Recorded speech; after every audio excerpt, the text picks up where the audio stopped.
You've tuned into another edition of The Break Room, a weekly conversation about how the City of St. Augustine works from those who do the work every day. Hosted by the City of St. Augustine's Communications Director, Melissa Whistle, The Break Room offers a closer look at the different city departments and provides updates on current and upcoming projects and events. And now, your host, Melissa Whistle. Hello, and thanks for tuning in. You're listening to The Break Room. I'm Melissa Whistle, Communications Director for the City of St. Augustine. We've got 1 month of Nights of Lights remaining. It started the weekend before Thanksgiving, and it will end at the end of January. This week, we have the pleasure of talking with Joel Autry. He's a Foreman II in the Streets and Grounds Division. Joel makes the magic happen all around the city, from the trees around the plaza to the lampposts up and down the bayfront. Joel, welcome back to The Break Room. Thank you. It's been I'll say a whirlwind. Literally, we started with some wind. We had wind in the middle. Mm-hmm. Yeah, that keeps you busy. Extremely busy. Tell us how it started this year with getting ready for Nights of Lights and Light Up Night. We had a little bit of weather that got in your way. We did. We had a lot of weather that got in the way. We had the nor'easter that came in, and we had a lot of lights that went down. The night before Light Up Night, we worked actually till about midnight. Repairing Christmas tree lights and the trees themselves that have lights dangling down, and bows and other decorations that came down with the storm. So when you set those lights in the trees, that's a very it's a very deliberate. How do you know how to put those lights up? I've been doing it for almost 8 years now. So my first year was not too bad.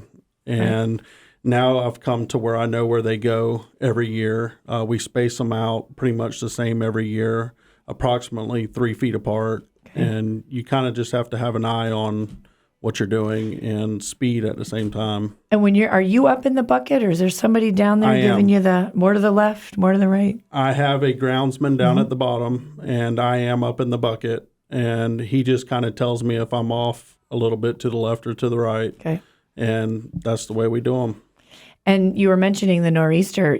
Were you guys you almost had them set, or they were set? And I don't know that people think about that when the wind blows, it really wreaks havoc in the trees. It does. The day actually of Light Up Night, we had approximately 60 strands that had to be replaced. Oh, wow. Right before the Light Up Night. So people don't realize, there's that storm caused a lot of damage, and we had to work 8 hours prior to light up to replace all the lights that were destroyed. And we get that gorgeous Christmas tree. That tree was beautiful this year. Yes, it is. And we had a little bit, even the wind got wind of that one too. It did. We had Christmas tree fell over the night before, also of night, the light up night, and it fell over, and we had to get it put back up, and it was a big disaster. But it was beautiful. It was. It lit up. We had to replace bulbs and lights on the tree and fix the star on the top, but everything worked out perfectly, and nothing really was destroyed on the tree. And the tree, I know in years past, sometimes after a while it gets a little tired. Mm-hmm. I think one year I remember we were tying limbs back in because we were getting holes. Yes. So it's a gorgeous tree this year. Yes. You and your team decorate the tree.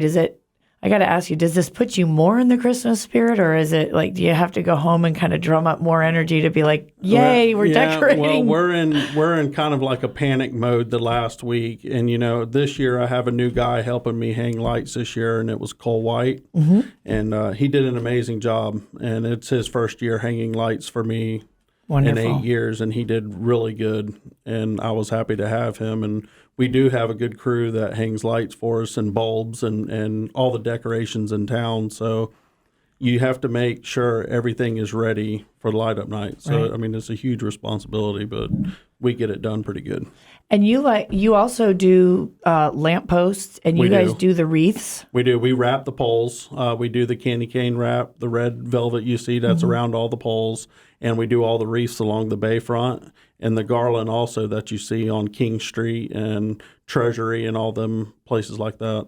You must make nice bows and decorations then when you go home. Well, I let my kids do a lot of the decorating at home. But you give them good pointers. I do. You know how it's done. I do.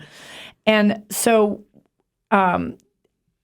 How many feet of lights do you have any of those like numbers? Have you got any of that? We've tried to calculate numbers, and we put 17 strands on each side of the tree. Okay. That's our max limit for each side of the tree, and we don't really have a number or feet of lights that we put on because we add extensions to make sure they go across the top of the tree.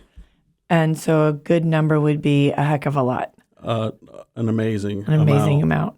And I'll ask this.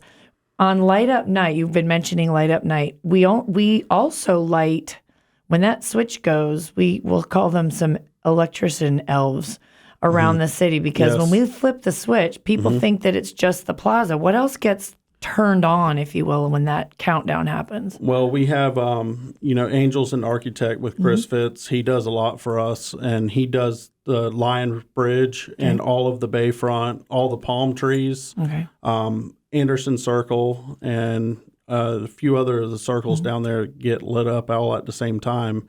And we have about 10 people that do these lights. And, I mean, it's not just those areas. You start heading west, and you have, the governor's house and several other places, the city hall. Right. And all of this has to come on at the same time. So we're all in radio contact at the same time that we light the plaza up. That's really cool. So if you're down in this coming year, you want to come down to Light Up Night, you don't have to be in the plaza necessarily to see the light switch, but it is beautiful. It is. It's an amazing event. Well, and we're lucky to have you. If you're just now tuning in, you're listening to The Break Room. I'm Melissa Whistle, Communications Director for the City of St. Augustine, and we're speaking with Joel Autry. He is Foreman II in the Streets and Grounds Division and is responsible for getting the city lit and keeping us lit all during Nights of Lights. Joel, it doesn't end after Light Up Night or even after Christmas. It's January. How much? End of this month. That's a long time to... It is. It's a lot of maintenance.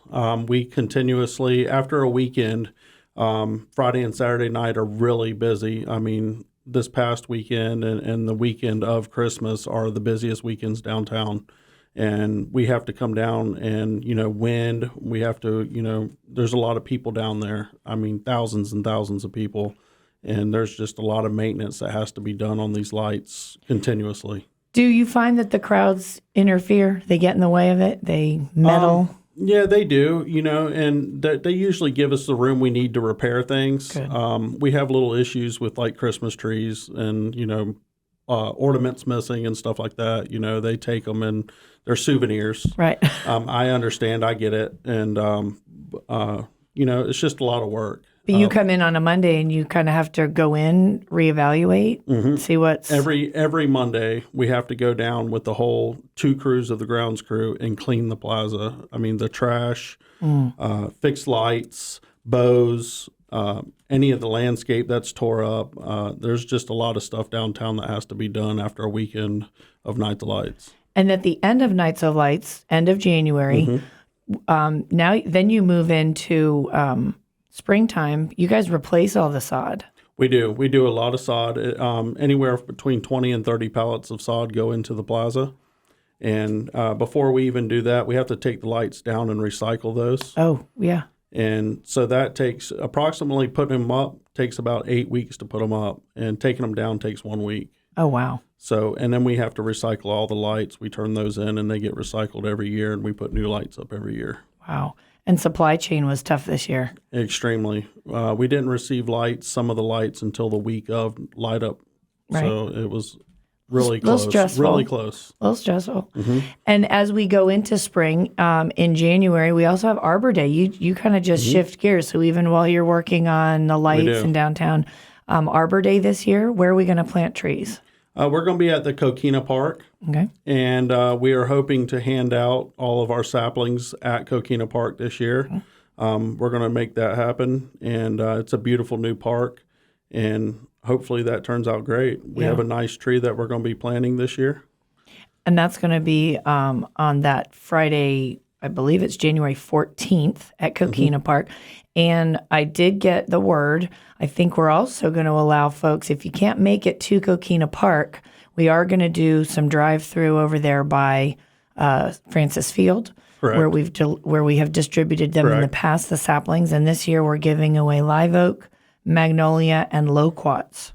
So if you're wanting to plant a live oak or a magnolia in your yard, Friday, January 14th at Coquina Park or driving by Francis Field. Francis Field is from 11 to 2. The sod, you guys have special kind of sod. We do. It's a high traffic. Yes, we have to order our sod specially. It comes out of usually Orlando area. This year we're doing a little bit different. We're trying to find, we're investigating what we can get and what we can't get because of the problem we have with drivers now delivering stuff for us. So we are really trying to find something really nice to stick in with high traffic, and it'll look great. And we don't want to use AstroTurf. No, I would love to. Yeah. I would love to turn the plaza AstroTurf, right. But it's really expensive compared to sod. And we want to have that. I mean, I was sort of kidding, but is AstroTurf, does it really look like grass? Really? Absolutely. Really? Yes. If you've ever drove by the alligator farm, they use AstroTurf out in front along the sidewalks, and people love it. It stays green year round. Wow. Then I guess I stand corrected that I was trying to be funny there. That's actually a good idea. We just need to find some more money in the budget for AstroTurf. Well, the plaza sees an awful lot of visitors and an awful lot of traffic.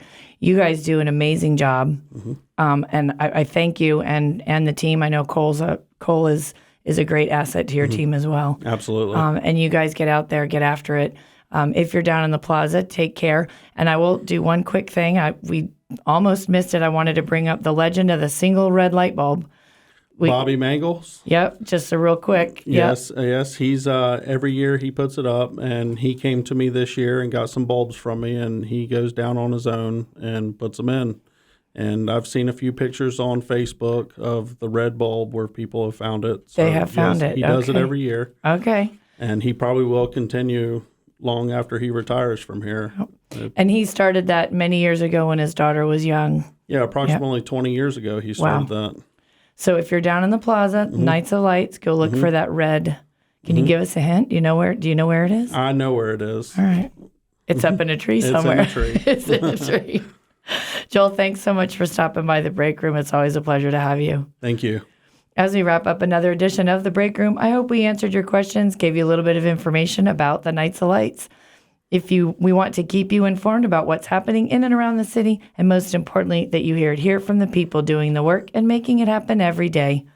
In order to stay connected, you need to be connected. Be sure to follow us on social media. You'll see us on Facebook, Twitter, and Instagram at City St. Aug. Until next time, thanks for tuning in. You've been listening to The Break Room, a weekly program addressing projects and programs offered by the City of St. Augustine. Join us each week as the city's communications director, Melissa Wissel, has in-depth conversations with the people who make our town work to meet the needs of our community. The Break Room is produced by communications specialist for the City of St. Augustine, Cindy Walker. See you at this time next week for another edition of The Break Room.